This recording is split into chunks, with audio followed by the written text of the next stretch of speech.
कबीरा खड़ा बाजार में मांगे सबकी खैर, ना काहू से दोस्ती ना काहू से बैर। चलती चक्की देखकर पिया कबीरा रोए, दो पाटन के बीच में साबुत बचा न कोई, कबीरा साबुत बचा न कोई। पाहन पूजे से हरी मिले तो कबीरा पूजे पहाड़, घर का चक्की कोई न पूजे जेका पीसा खाए।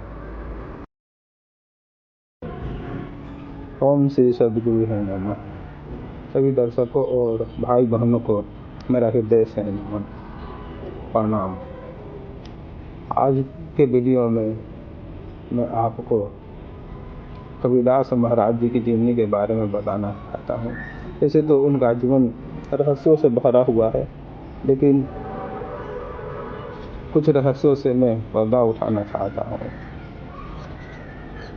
तो मैं प्रारंभ करता हूँ। कबीरदास महाराज जी 15वीं शताब्दी के महान संत, समाज सुधारक, कवि और परमेश्वर शिव के अवतार थे।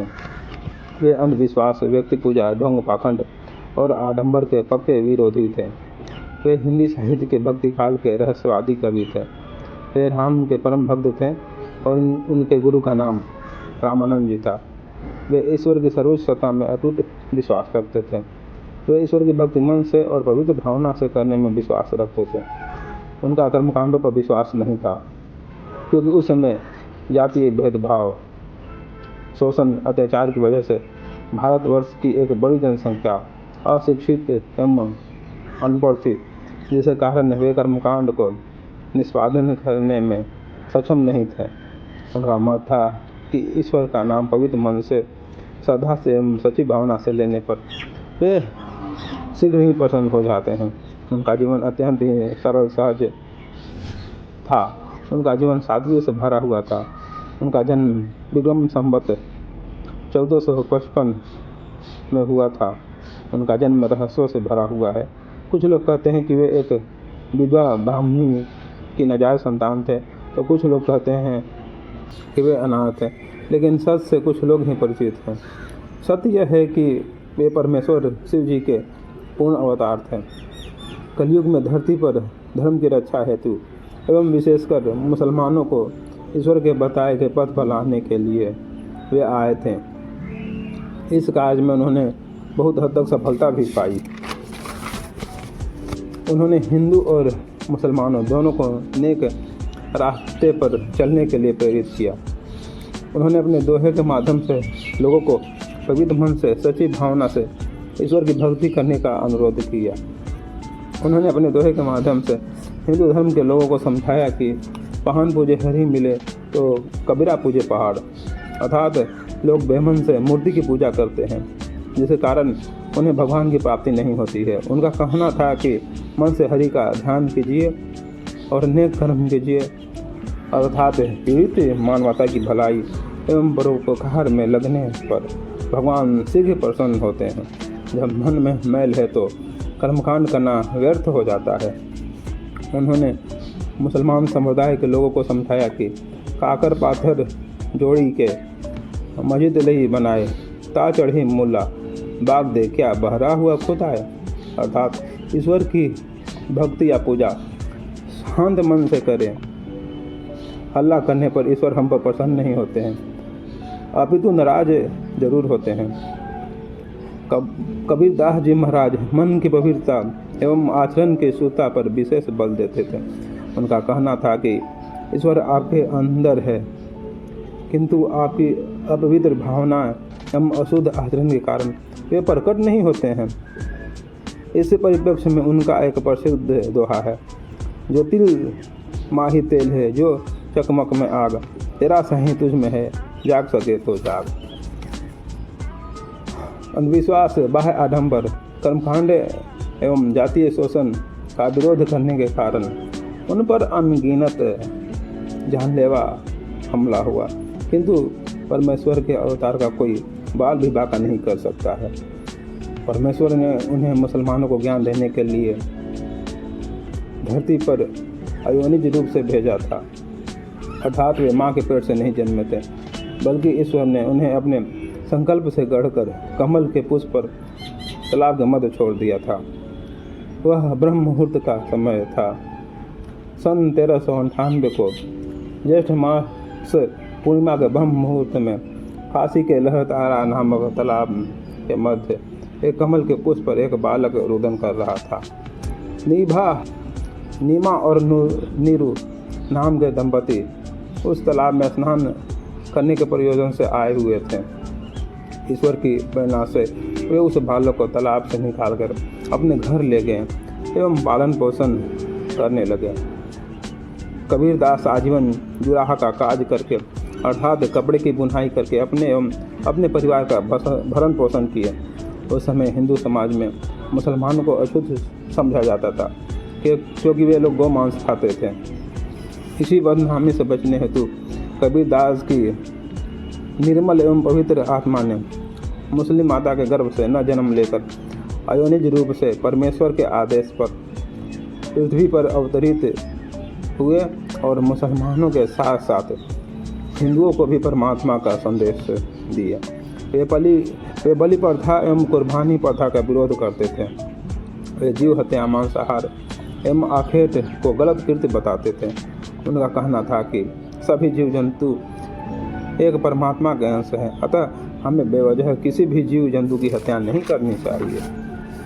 परमात्मा के पूर्ण अवतार होने के बावजूद भी वे लोगों को सद्गुरु की महिमा समझाने हेतु संत रामानंद जी को अपना गुरु बनाए, क्योंकि सत्य बात यह थी कि रामानंद ने उन्हें अपना शिष्य नहीं बनाया था, क्योंकि उनके पास दिव्य दृष्टि नहीं थी कि वह कबीरदास महाराज जी की सत्यता को जान सके। वे अज्ञानता वश कबीरदास को अशुद्ध मानते थे, किंतु कबीरदास तो सब कुछ जानते थे। उन्होंने अपने जीवन काल में सिकंदर लोधी जैसे क्रूर मुस्लिम शासक को अपने दिव्य शक्ति से परास्त किया।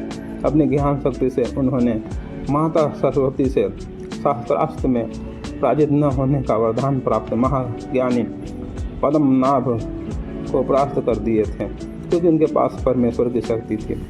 वे लोगों से ज्ञान का महत्व इस दोहे के माध्यम से बताया करते थे।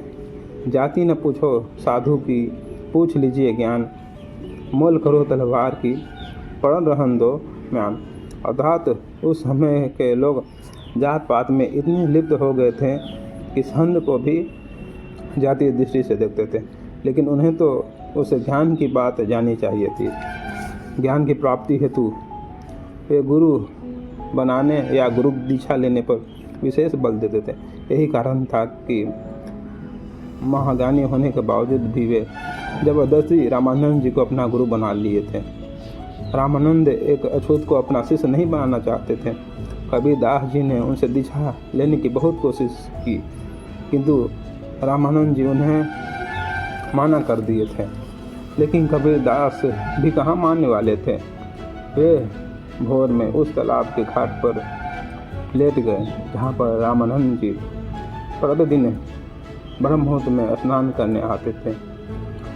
जब वे स्नान करने आए तो उनका पैर कबीरदास के शरीर पर पड़ गया और उनके मुख से अनायास राम राम निकल पड़ा।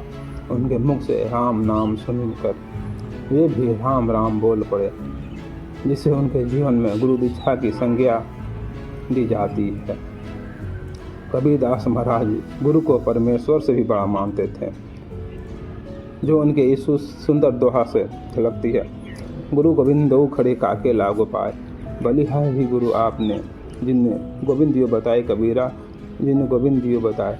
यह तन विष की बैटरी गुरु अमृत की खान, शीश दिए तो गुरु मिले, वो भी संस्था जान रे भैया, वो भी संस्था जान।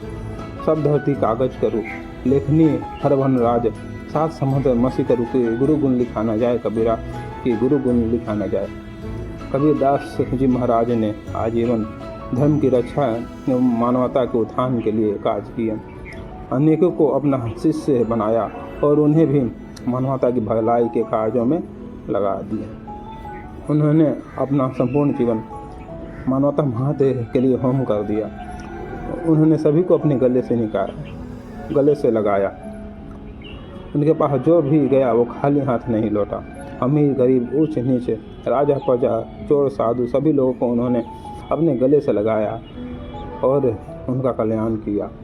मानवता की सेवा करते हुए और धर्म की स्थापना करते हुए उन्होंने सन 1494 विक्रमी संवत 1551 को अपना स्थूल शरीर को त्याग करके वे ब्रह्मलोक में प्रस्थान कर गए।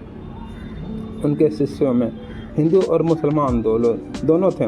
दोनों उनके स्थूल शरीर का अंतिम संस्कार अपनी अपनी रीति से करने के लिए लड़ पड़े। तब दोनों में अंतिम मत यही बना कि उनके स्थूल शरीर को 2 भाग में बांट दिया जाए।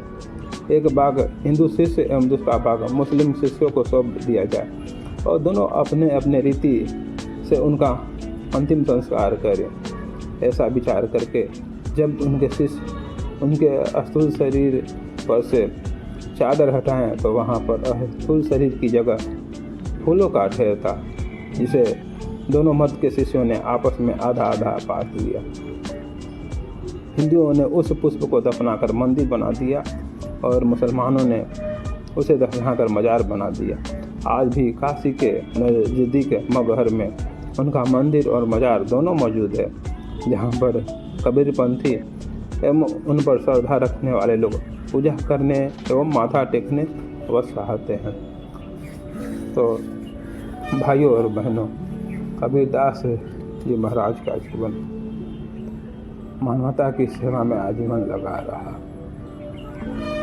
उन्होंने छुआछूत, जातीय विविधता, अंधविश्वास, बाह्य आडंबर, जटिल कर्मकांडों का विरोध किया।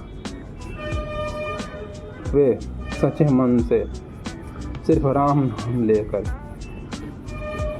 ईश्वर को भज कर प्राप्त करने में कल्याण विश्वास करते थे और हमें भी उनके दिखाए गए रास्तों पर चलना चाहिए।